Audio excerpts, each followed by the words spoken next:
Hello friends, આજે આપણે ઉનાળામાં ખાઈ શકાય તેવી મીઠાઈ બનાવીશું, દૂધીની બરફી. અને આ બરફી માવાનો ઉપયોગ કર્યા વગર પણ એકદમ સરસ સોફ્ટ અને મોઢામાં મૂકતા જ ઓગળી જાય તેવી તૈયાર થશે. સાથે આ મીઠાઈમાં બહુ જ ઓછા ઘીનો ઉપયોગ થશે અને બનાવવી પણ ખૂબ સરળ છે. તો દૂધીનો હલવો તો ખાતા જ હોઈએ છીએ, પરંતુ એકવાર આ રીતે દૂધીની બરફી પણ ટ્રાય કરજો, એકદમ મસ્ત બને છે. તો તેના માટે અહીં મેં 1 કિલો દૂધી લીધી છે અને દૂધીને સરસ ધોઈ કોરી કરી લીધી. દૂધી પસંદ કરતી વખતે દૂધી ના બહુ કૂણી કે ના બહુ કઠણ એવી દૂધી પસંદ કરવાની. જો સાવ કૂણી દૂધી લઈએ ને તો દૂધી છીણતી વખતે એ તરત જ કાળી પડી જશે. તો થોડી આ રીતની મીડિયમ સાઇઝની દૂધી લેવાની છે અને છાલ કાઢ્યા પછી તેની ઉપર જે ચીરનો ભાગ હોય ને તેને ધોઈ લેવાનો અને દૂધીને કોરી કરી લેવાની.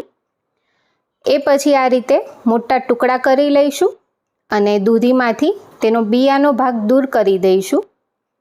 તો અહીં જો સાવ કૂણી દૂધી લીધી હોય તો આ બિયા કાઢવાની જરૂર નહીં પડે, પરંતુ કૂણી દૂધીનો હલવો કે બરફી કંઈ પણ સારું નથી થતું. એટલે આ રીતની દૂધી લઈ તેમાંથી બિયાને કાઢી લેવાના છે. ખાસ બિયા દૂર કરી દેવાના, એટલે બરફી એકદમ સરસ બનશે. તો અહીં મેં બધી જ દૂધી બિયા કાઢીને તૈયાર કરી છે. એ પછી અહીં 2 છીણી છે, એક મીડિયમ અને એક મોટી. તો અત્યારે હું એકદમ મોટા હોલવાળી છીણીથી દૂધી છીણી રહી છું. તમને જેવું છીણ ગમે એ રીતે દૂધી છીણીને તૈયાર કરવાની. તો અહીં દૂધીનું છીણ તૈયાર છે અને તમે જોઈ શકો છો કે બધી જ દૂધી છીણાયા પછી પણ એ બિલકુલ પણ કાળી નથી પડી. તો ખાસ જો કૂણી દૂધી હશે તો એ બહુ જલ્દી કાળી પડી જશે. છીણ્યા પછી પણ જરૂર લાગે ને તો આ રીતે તેમાં રહેલા મોટા મોટા બિયા દૂર કરી દેવાના. જે આપણે બરફી બનાવીએ ને એમાં બિલકુલ પણ સારા નહીં લાગે, એટલે ખાસ આ વાતનું ધ્યાન રાખવાનું છે. એ પછી કડાઈમાં 2 મોટી ચમચી ઘી લીધું છે અને ઘી થોડું ગરમ થાય એટલે તેમાં દૂધીનું છીણ એડ કરી દઈશું. અહીં આપણે જાડું છીણ રાખ્યું છે.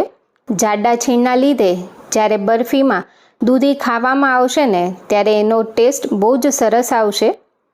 તો પહેલાં અહીં દૂધીને 2 મિનિટ ઘીમાં સાંતળી લઈશું. ઘણા લોકો ઘી વગર પણ આ બરફી બનાવે છે, પરંતુ જો દૂધી ઘીમાં સાંતળીને લઈએ ને તો તેનો ટેસ્ટ એકદમ સરસ આવતો હોય છે. તો 2 મિનિટ પછી આ રીતે ઢાંકીને દૂધીને કૂક કરીશું.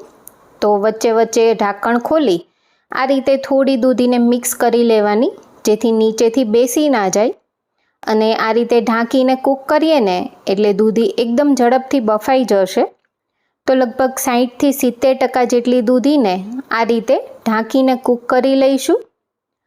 એ પછી ચેક કરીએ ને તો દૂધી સરસ કૂક થઈ ગઈ છે. અહીં તમે જોઈ શકો છો કે દૂધીમાંથી મોટા ભાગનું પાણી પણ બળી ગયું છે અને દૂધી 60થી 70% કૂક પણ થઈ ગઈ છે. અને એકવાર આ રીતે ચેક પણ કરી લેવાનું. તો દૂધીનું છીણ આ રીતે સરળતાથી તૂટે છે, મતલબ અહીં દૂધી પરફેક્ટ કૂક થઈ છે. હવે આ સમયે તેમાં દૂધ એડ કરીશું. તો અત્યારે મેં 500 ml દૂધ લીધું છે. ફૂલ ફેટવાળું દૂધ લેવાનું છે અને દૂધ ગરમ કર્યા વગર તેની મલાઈ સાથે જ લેવાનું છે. અહીં આપણે આ બરફીમાં માવાનો ઉપયોગ નથી કરતા, એટલે ખાસ દૂધ ફૂલ ફેટવાળું લેશો તો બરફી સરસ બનશે. હવે અહીં બધું જ દૂધ બળે ત્યાં સુધી કૂક કરવાનું છે. તો લગભગ 7થી 8 મિનિટ મીડિયમ ફ્લેમ પર કૂક કરીએ ને એટલે દૂધ મોટા ભાગનું બળી જશે અને દૂધની સાથે કૂક થઈને દૂધી એકદમ સરસ બફાઈ ગઈ છે. અત્યારે તમે જોઈ શકો છો. અને આ રીતે એકવાર ચેક કરી લેવાનું. તો પહેલાં આપણે ઘીમાં સાંતળ્યું ત્યારે 50થી 60% કૂક થઈ અને બાકીની દૂધી આ રીતે દૂધમાં કૂક થઈ ગઈ છે. દૂધી પ્રોપર કૂક થાય એ પછી તેમાં ગળપણ એડ કરીશું. તો અત્યારે મેં 1/4 કપ જેટલી સાકર લીધી છે. સાકરને થોડી ખાંડીને લીધી છે એટલે ઝડપથી એ ઓગળી જશે. અહીં તમે સાકરની જગ્યાએ ખાંડનો પણ ઉપયોગ કરી શકો છો.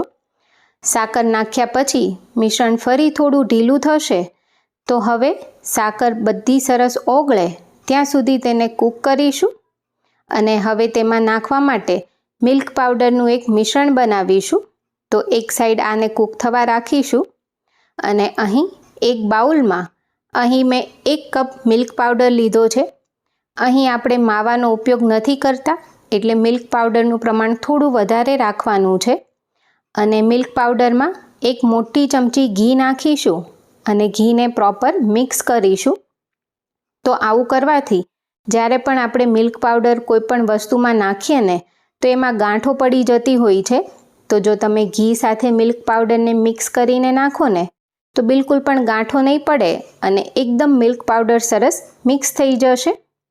અહીં દૂધીમાં જે સાકર નાખી હતી ને એ પણ સરસ ઓગળી ગઈ છે. એ પછી તેમાં ઘી અને મિલ્ક પાવડરનું મિશ્રણ એડ કરીશું અને તેને મિક્સ કરીશું. તો અત્યારે બરફી સેટ કરવા માટે મિલ્ક પાવડર લીધો છે.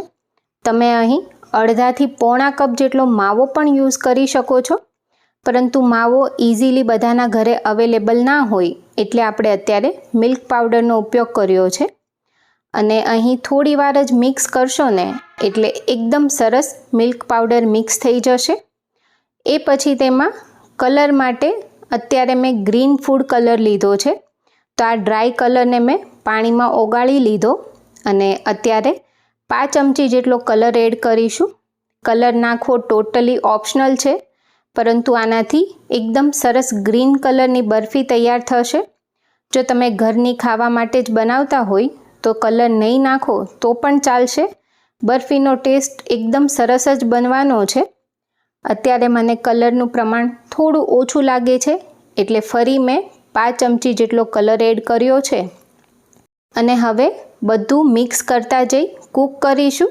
ગેસની ફ્લેમ મીડિયમ ટુ હાઈ કરી દેવાની અને એકવાર મિલ્ક પાવડર નાખીએ એ પછી આ રીતે સતત ચલાવવાનું, નહીંતર મિલ્ક પાવડર નીચે બેસી જશે. અને આ રીતનું મિશ્રણ એકદમ ઘટ્ટ થાય અને પેન છોડવા લાગે ત્યાં સુધી કૂક કરવાનું છે. એ પછી લાસ્ટમાં ગેસ બંધ કરીને 1 ચમચી ઇલાયચી પાવડર નાખી મિક્સ કરી લઈશું. આ દૂધીની બરફી બનાવવી જેટલી સરળ છે ને એટલો જ મસ્ત તેનો ટેસ્ટ આવે છે. તો એકવાર ખરેખર આ રીતે બનાવજો. ગરમીમાં ઓછા ઘીમાં બનતી મીઠાઈ ખાવાની તમને બહુ જ મજા આવશે. હવે બરફીના મિશ્રણને સેટ કરવા અહીં એક વાસણમાં ઘી લગાવીને તેને ઘીથી ગ્રીસ કરી દીધું અને હવે તેમાં બરફીનું મિશ્રણ લઈ તેને સ્પ્રેડ કરી દઈશું. તો અહીં તમને બરફીની થિકનેસ જેવી ગમે એ પ્રમાણે વાસણ લેવાનું છે. એ પછી સ્પેચ્યુલાથી આ રીતે પ્રેસ કરતા જઈ બરફી સેટ કરવાની છે. અહીં તમે જોઈ શકો છો કે બિલકુલ પણ મિશ્રણ સ્પેચ્યુલાને ચોંટી નથી રહ્યું, મતલબ બરફી માટે એકદમ પરફેક્ટ તૈયાર થયું છે. હવે ગાર્નિશિંગ માટે ઉપરથી થોડી બદામની કતરણ ભભરાવી તેને પણ થોડું આ રીતે પ્રેસ કરીએ એટલે બરાબર તે ચોંટી જશે. હવે આ તૈયાર કરેલ બરફીના મિશ્રણને રૂમ ટેમ્પરેચર પર આવે ત્યાં સુધી બહાર રાખવાનું અને એ પછી 1 કલાક ફ્રીઝમાં સેટ થવા મૂકવાનું. ફ્રીઝમાં મૂકો ને એટલે મસ્ત સેટ થઈ જશે. એ પછી તમારા મનગમતા શેપમાં કટ કરી લઈશું. કટ કરતાં જ ખ્યાલ આવે છે કે બરફી એકદમ સરસ સોફ્ટ થઈ છે અને સેટ પણ બહુ જ સરસ રીતે થઈ ગઈ છે. તો આ રીતે બનાવેલી બરફી તમે ફ્રીઝમાં અઠવાડિયા સુધી રાખીને તેને એન્જોય કરી શકો છો. તો તૈયાર છે દૂધીની બરફી. આપણે દૂધીનો હલવો તો વારંવાર ખાતા જ હોઈએ, પરંતુ આ રીતે એકવાર દૂધીની બરફી ટ્રાય કરજો.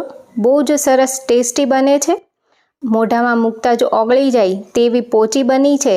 તો એકવાર આ રીતે બનાવજો અને તમને આજની રેસીપી કેવી લાગી એ મને કમેન્ટમાં જણાવજો. સાથે જો તમને મારા વિડીયો ગમતા હોય અને હજુ સુધી ચેનલને સબસ્ક્રાઈબ ના કરી હોય તો સબસ્ક્રાઈબ કરી દેજો.